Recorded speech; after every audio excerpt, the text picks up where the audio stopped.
Hey everybody, this is Shane with Trek Health 365.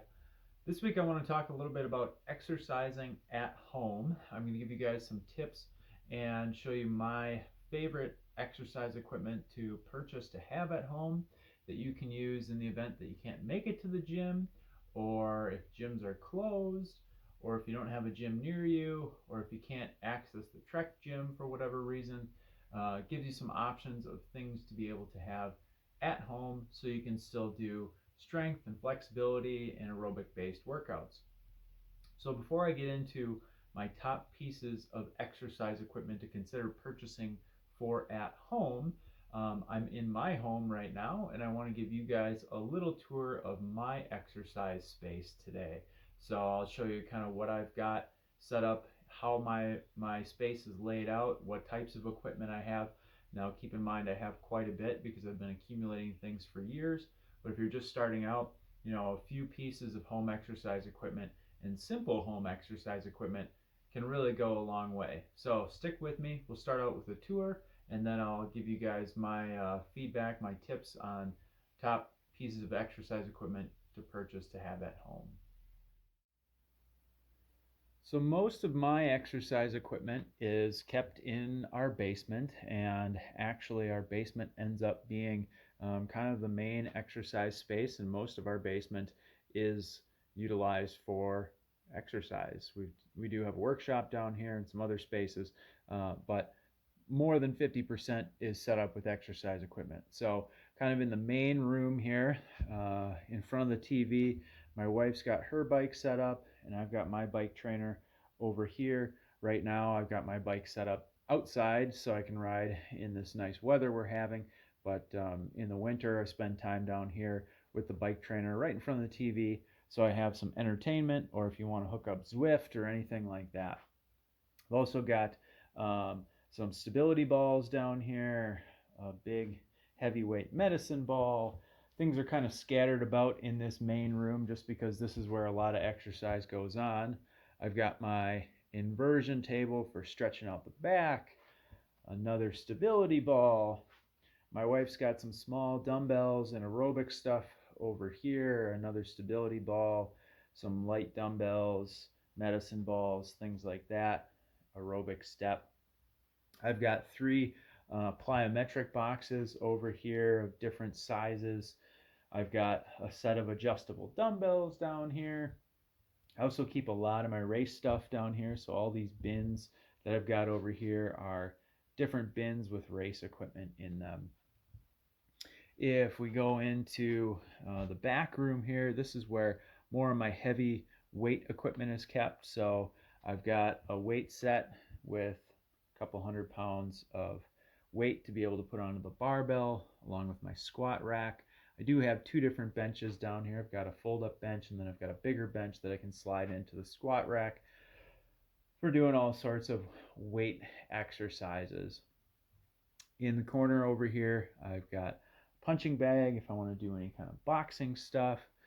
And then the other big piece in this room is my multi-station machine that I've got a leg press and a chest press and a lat pull down, and we can do all kinds of exercises. I've also got a variety of other accessories in here. These are a couple different weighted sandbags. Each of those weighs about 50 pounds.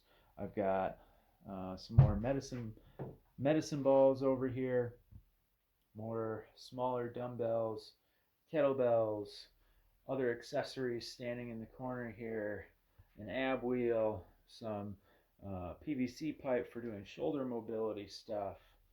I've got my Bosu ball over here as well. So that's kind of what this main room includes in it. And then I do have hanging up over here in the doorway, I've got a chin-up bar, and I've got my suspension trainer hanging from the chin-up bar, and other things, resistance band hanging from the chin-up bar as well, so we can do all sorts of different things there. And this is kind of the main space. It's kind of messy just because I use it a lot, and things are kind of all over. It's more functional than it is pretty. But that's kind of how I've got my main area laid out at home. Next, I'll get into more talking about what you should consider purchasing for at home if you don't have home exercise equipment of your own. All right, so I'm going to get into what I would suggest you purchase initially if you're just starting out with exercising at home, you don't have any home exercise equipment. What are maybe the 4 or 5 things that are really beneficial for me to pick up? What are things that might be nice to have but are maybe a little bit more expensive as well? So we'll start with some more of the basic stuff, and then we'll get into some more expensive items, but not extremely expensive, things that are affordable to still have at home. And I'll send as many links as I can for these different items as well, so that you guys can get online, look and see what's out there, and purchase some of these items for yourself. So probably one of the cheapest and simplest items you can have at home is a jump rope, and this is a speed rope. These things are literally like 10 bucks.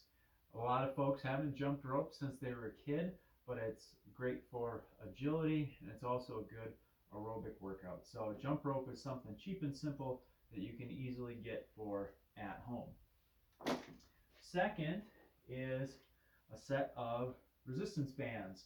Now, this particular set is 3 bands that clip onto a set of handles, and I really like these because you can vary the resistance. There's a light, medium, and heavy resistance band that's available with these. You can use them individually, or you can use combinations of them to do all kinds of different exercises. So this is really a great tool. I really highly recommend purchasing a set of resistance bands similar to these. Not only can you use them at home, but you can use them while you're traveling too. This particular set I've had for probably 15 years. They're quite durable even if you're using them regularly. So set of resistance bands is definitely something you want to consider having at home. For working on flexibility and mobility, a couple different tools that are fairly inexpensive that I really like are, number one, a rolling stick. So this one, the brand is actually called The Stick, and these have been around for quite a long time. Again, this is something that I take with me when I travel as well, but it's nice to have at home to be able to roll out some sore muscles, especially leg muscles, things like that. And these probably cost, you can get different ones anywhere between $10 and $30. There are some out there that might cost a little bit more that are fancier and more expensive, but this is a really great tool for kind of getting out those knots and sore spots and doing a little bit of mobility work. So a rolling stick is a great tool to have. Along with that, another great tool to have is a foam roller. Again, these are fairly inexpensive, in the $15 to $30 range for a basic foam roller. Again, it doesn't have to be anything fancy. This is just a regular style foam roller. It's a solid foam. It's not a squishy foam, so this one is fairly stiff.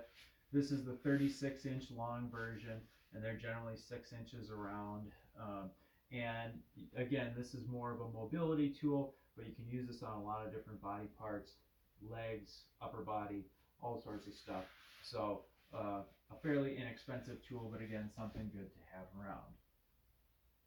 Another nice thing to have is a yoga mat, and this one is a little thicker one than a lot of them. They come in varying thicknesses, varying textures on them, things like that. Again, anywhere in the $10 to maybe $40 or $50 range for a really nice yoga mat. But this is something, if you don't have a carpeted exercise area, that you can roll out so that you can lay down on the floor or do an exercise on it, and not having to be laying on a cement floor or some surface that's not as inviting as being able to exercise on carpet. So good thing to pick up if you don't already have a yoga mat. One tool that's fairly indispensable, and you can see on my tour that I have a number of these down here, is a good stability ball. The link I include when I send this out is going to have this exact stability ball in it, and this is a really nice one because it's extra heavy duty, so you can do weights on it and not worry about it flattening out or potentially bursting or anything like that. This one has a very high weight rating on it. So if I were to set it down and push on it, it doesn't move a whole lot, even if I push on it pretty firmly. So a good stability ball. This particular one runs in probably the $50 range, but it's going to be a lot more versatile than a thinner one. Even this green one that's fairly good is definitely squishier than this heavy duty one. So I'm going to send out the link for that. There's lots of others out there that you can look at and check out as well, but I really like that style. Something else to maybe consider having at home is an aerobic step. These can be purchased fairly inexpensively as well for $50 or less. The step and risers generally come with it. And there are several different styles of these also. The nice thing with an aerobic step is you can use it for step-up exercises. You can use it for easier plyometric exercises. You can use it in place of an exercise bench in certain scenarios as well for certain exercises. So a fairly versatile tool to have around. And if you just want to do an exercise video or something like that that involves an aerobic step, you got it for that too. Another nice tool that's maybe a little bit more expensive but nice to have around is a BOSU ball. So BOSU stands for both sides up. There's a flat side on the BOSU ball and a rounded side, and these are a good tool to be able to use to incorporate a little balance into your different exercises. You can stand on them, you can do core stuff on them, you can use them for upper body exercises, doing push-ups on them, all sorts of stuff. These generally run in kind of the $100 range, but if you've already got some of this other stuff, this might be a nice tool to buy next. And the last thing that I'm going to suggest, especially for all you folks that work at Trek, if you don't already have one, a good bike trainer is a nice tool to have, whether it's to be able to do some riding indoors when the weather's not great or over the winter time. I've got a couple bike trainers. Mine have tons and tons of miles on them, especially from wintertime riding over the years. But a nice tool to give you an option to be able to do some cardio at home. You don't need a stationary exercise bike. If you've already got a bicycle, throw it on the trainer, do some riding on your own bike at home, park it in front of the TV, and you're good to go. There's lots of other stuff that's out there that are options. If you guys want suggestions for certain things, or if there's a piece of equipment that you're looking at and you want some feedback or some input, certainly send me a message or let's have a conversation about it so I can give you some advice on what to look for, what to watch out for when you're purchasing different exercise equipment for at home as well. So that's kind of all I've got for you guys today. Hope you found this information useful. Again, I'll send out links for as much of this as I can so you guys have access to that. That's all I've really got right now. Hopefully you guys have a great day, and we'll talk to everybody soon.